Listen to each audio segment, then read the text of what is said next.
Welcome all of you. Let's start NCERT Class 7 Maths Chapter 2 Fractions and Decimal Exercise 2.4. अब 2.3 तक हमने सिर्फ fractions के बारे में देखा था, लेकिन 2.4 से हमें डेसिमल्स के बारे में भी देखना है।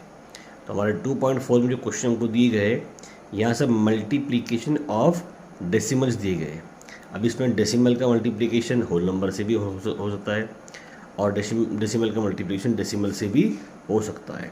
तो इसका पहला क्वेश्चन हम देखेंगे। इसमें फाइंड दिया गया है 0.2 मल्टीप्लाई बाय 6, 0.2 इंटू 6। तो अब देखिए, जब आप मल्टीप्लाई करेंगे ना तो पॉइंट को डायरेक्टली भूल जाइए, सीधा उसको हटा दीजिए, स्किप कर दीजिए।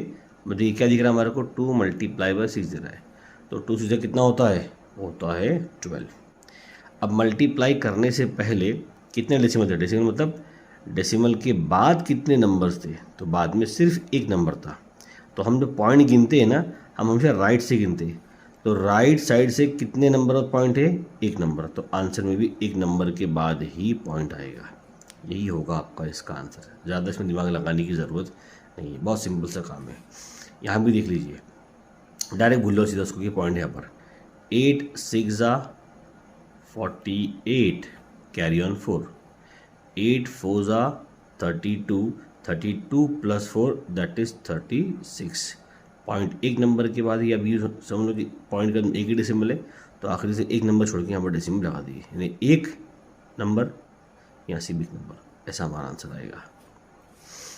2.71 multiply by 5, 5 1 5, 5 7 35, 5 2 10, 10 plus 3 is 13। Point के बाद दो नंबर, आखिर से दो नंबर काउंट कीजिए, यहाँ पर पॉइंट लगा दीजिए। ये हो गया आपका answer. 20.1 multiply by 4, okay 4 1 4, 4 0 0, 4 2 8। Point जहाँ है एक नंबर, एक के बाद आखिरी से पॉइंट लगा दो, लास्ट से एक नंबर के बाद में। अब 5 देखो, 0.05 मल्टीप्लाई बाई 7, तो सारे पॉइंट भूल जाओ। क्या दिख रहा है आपको, सिर्फ 0.5 दिख रहा है, यानी कि 5 है। 5 7 35। अब यहाँ पॉइंट कितने नंबर है, 2 है। तो अब यहाँ से 1 2 2 नंबर काउंट करके यहाँ पर पॉइंट लगाएंगे, और जहाँ कुछ नहीं है नंबर तो आपको लगाना पड़ेगा 0। तो आंसर आएगा 0.35। अब देखिए 6 वाला, 211.02 मल्टीप्लाई बाई 4, ओके 4 2 8, 4 0 0, 4 1 4, फिर 4 1 4, फिर 4 2 8, 1 2 1 और 2। कितना आसान है ये। 2 मल्टीप्लाई बाई 0.6, ओके तो 2 6 12 carry on 1, 2 8 16, 16 plus 1 is 17। Point के बाद दो नंबर, तो यहाँ से दो नंबर काउंट करेंगे राइट से और यहाँ लगा देंगे पॉइंट। ये हो गया हमारा इसका आंसर। बहुत ईजी था ये तो। अब देखिए क्वेश्चन नंबर 2। यहाँ दिया है find the area of a rectangle whose length is 5.7 centimetre and breadth is 3 centimetre. ठीक है, तो एक रेक्टेंगल को दिया गया है ऐसा वाला। रेक्टेंगल की जो लेंथ है, यानी कि ये वाली बड़ी वाली साइज, उसको वो है 5.7 सेंटीमीटर, और ब्रेथ यानी कि ये वाली साइज़ है 3 सेंटीमीटर। हमें निकालना है इसका एरिया। तो हमारे एरिया का फॉर्मूला होता है length multiply by breath. Length है 5.7, ब्रेथ है 3, यानी अब तक जो करते आ रहे हैं वही करो, हमको डेसिमल का मल्टीप्लिकेशन सीखना है।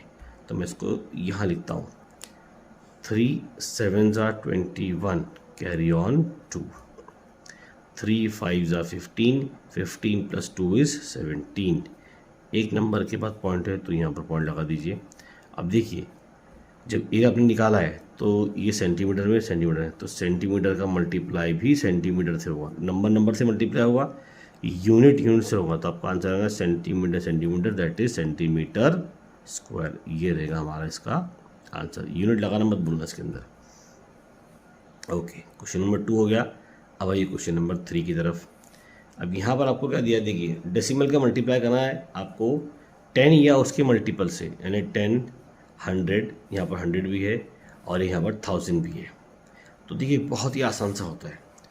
आप जब किसी नंबर को 10 से मल्टीप्लाई कर रहे हैं, मतलब आप उस नंबर का 10 गुना कर रहे हैं, 10 टाइम्स नंबर कर रहे हो, तो 10 टाइम्स में डेसिमल में बड़ी आसानी होती है। देखिए 1.3 का मल्टीप्लाई 10 से, अब 10 से 1 है तो 10 का तो यहाँ तो 1 है, तो 1.3 यानी कि 13 तो आपके आंसर में आना है। अगर मल्टीप्लाई 10 से हो रहा है जिसमें सिर्फ एक जीरो है, तो आपका पॉइंट राइट में शिफ्ट हो जाएगा, यानी यहाँ से यहाँ आपका पॉइंट यहाँ आ जाएगा।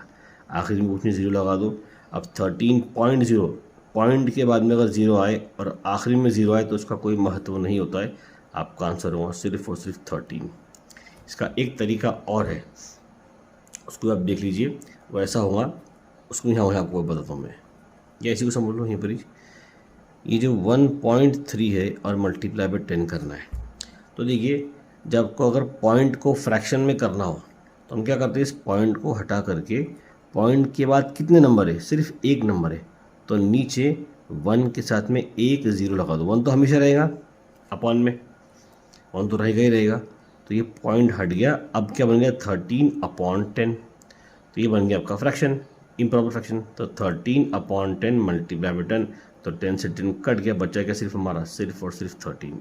आपका आंसर ऐसे भी 13 ही आने वाला है। आपको जो इजी लग रहा है उस तरीके से कर सकते हो। अब देखिए यहाँ पर 36.8 सिर्फ 10 से करना है, एक जीरो है 10 में मतलब, तो आपका पॉइंट राइट शिफ्ट होगा, तो 368 पॉइंट, यानी कि 368 ये आपका आंसर। यहाँ जीरो लगा दो तो मतलब कोई दिक्कत नहीं। यहाँ भी देखिए 153 पॉइंट, सिर्फ 10 है ना, तो 153 पॉइंट राइट में आ गया तो 7 बन गया, ये हो गया आपका इसका आंसर। अब देखिए यहाँ पर भी राइट में शिफ्ट होगा, एक जीरो तो एक ही पॉइंट शिफ्ट होगा, 16807 है, पॉइंट पहले से यहाँ पर है, तो यहाँ से एक पॉइंट शिफ्ट होगा राइट में, तो आपका पॉइंट यहाँ पर आएगा अगली बार में, इस तरीके से। अब यहाँ पर 2 जीरो आ गए मल्टीप्लाई में, तो आपके 2 पॉइंट राइट में शिफ्ट होंगे। मल्टीप्लाई से कर रहे हो तो राइट में शिफ्ट होगा, अगर ये नंबर आप डिवाइड करोगे ना 31.1 डिवाइड बाई 100 तो लेफ्ट में शिफ्ट होगा। आगे क्वेश्चन आपको आने वाले हैं अगले सेस में, हम वहाँ भी देखेंगे इसको। तो 311 तो फिक्स हो गया हमारा। अब देखिए पॉइंट हमारा यहाँ है, मल्टीप्लाई कर रहे हैं हम 100 से, तो 2 पॉइंट राइट में शिफ्ट हो गए। तो पॉइंट यहाँ से देखिए, यहाँ से ये यहाँ था, तो यहाँ से इधर आएगा, पहले तो इधर आएगा, यहाँ से फिर इधर आएगा, इधर पॉइंट। तो यहाँ अगर कोई नंबर नहीं तो यहाँ पर अब जीरो आपको मानना पड़ेगा, तो 3110 ऐसा। यानी देखिए दो नंबर शिफ्ट करना है मुझे, इधर ये यहाँ से ये, तो इधर था एक और ये 2, यहाँ मेरा पॉइंट आ चुका है आखिरी में। अब आखिरी में पॉइंट है, उसके आखिरी में कुछ जीरो लगा दो, तो मेरा आंसर होगा सिर्फ 311 और 0, ये मेरा आंसर होगा। इधर भी तो ऐसे ही होगा, 1561, 2 नंबर से मल्टीप्लाई, पॉइंट सिर्फ एक पर है, जब पॉइंट यहाँ शिफ्ट होगा तब कुछ जीरो लगाना पड़ेगा, तो पॉइंट मेरा यहाँ से इधर और इधर से इधर 2 नंबर शिफ्ट हुआ, इधर पॉइंट आया मेरा, तो 15610, बस यही है मेरा आंसर। 3.62, ओके 362 लिखा मैंने, मल्टीप्लाई 100 से, तो राइट में गया, यहाँ से 1 2 इधर आ मेरा पॉइंट आया, मतलब कि 362 ही मेरा आंसर है मल्टीप्लाई में। 43.07 मल्टीप्लाई बाय 100, तो राइट में 2 जीरो शिफ्ट करना है, तो 4307, बस पॉइंट यहाँ पर आ गया, मतलब 4307 ही मेरा आंसर होगा मल्टीप्लिकेशन के बाद में। ओके, अब क्वेश्चन नंबर 3 की कुछ लास्ट क्वेश्चन बचे, 9 नंबर का। 0.5 मल्टीप्लाई बाय 10, तो एक नंबर राइट में शिफ्ट करना है, तो पॉइंट मेरा यहाँ पर आएगा, मतलब कि मेरा आंसर है सिर्फ 5। 0.08 राइट में शिफ्ट करना है, सॉरी 0.08 मल्टीप्लाई बाय 10 करना है ना, तो मतलब एक जीरो हटेगा तो सिर्फ एक ही पॉइंट शिफ्ट होगा बस राइट में, एक पॉइंट, तो मेरा आंसर आएगा 0.8 ऐसा, ये मेरा आंसर आएगा। क्योंकि एक बार जीरो से मल्टीप्लाई कर रहे हो तो पॉइंट सिर्फ एक ही बार शिफ्ट होगा यहाँ पर। यहाँ पर देखिए 0.9 मल्टीप्लाई 0.9, तो 2 ऐसे, तो मल्टीप्लाई 100 से हो रहा ना, तो यहाँ से 1 2, तो 90.0, यानी कि 90, ये होगा मेरा इसका आंसर। अब लास्ट वाला देखिए क्वेश्चन नंबर 3 का।